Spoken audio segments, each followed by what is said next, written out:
धेरै धेरै धन्यवाद।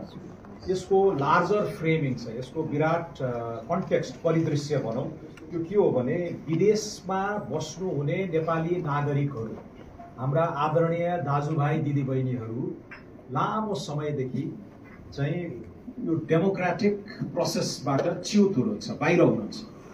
यत्रो राष्ट्रिय जीवनमा योगदान छ हैन, कुल अर्थतन्त्रको आकारको अनुपातमा विप्रेषणको प्रवाह, वार्षिक प्रवाह झन्डै 33% पुगिसकेको छ। 10 अर्ब डलर भन्दा बढी चाहिँ औपचारिक माध्यमबाट नै भित्रिरहेको छ। तपाईँ हामीले बुझ्ने भाषामै विप्रेषणले नै देश धानिराखेको छ। आम्दानी जति विप्रेषण, रोजगारी जति विदेशमा र आयात जति नै त्यही पैसा खर्च गरेर उपभोग चाहिँ आयात निर्भर भनेर हामीले भनिरहेका छौँ। त्यसैले यो असाध्यै महत्त्वपूर्ण विषयमा चाहिँ राष्ट्रिय स्वतन्त्र पार्टीले आफ्नो स्थापना कालदेखि नै उठाइरहेको विषय हो।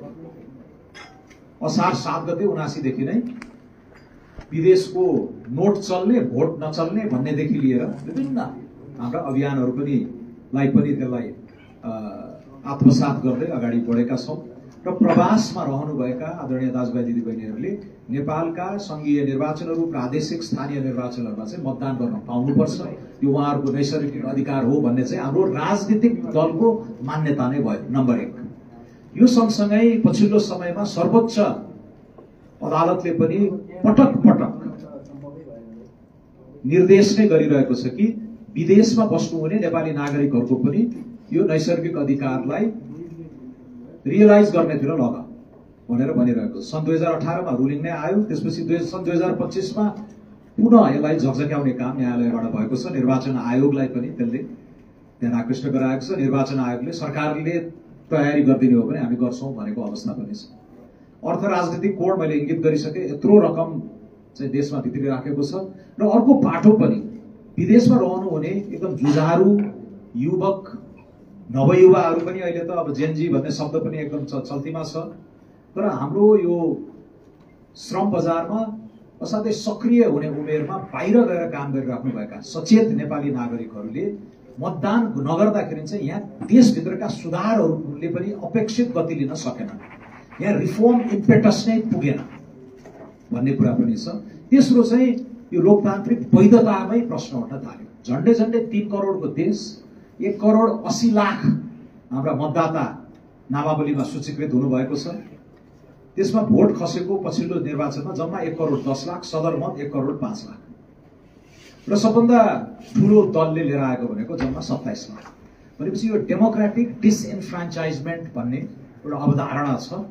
त्यसले गाँजे गर्दाखेरि यो शासकीय वैधतामा नै यत्रो खर्च गरेर यति समय, यति तयारी, उथल पुथल पछि गरिएको निर्वाचनको वैधतामै प्रश्न उठ्ने गरेर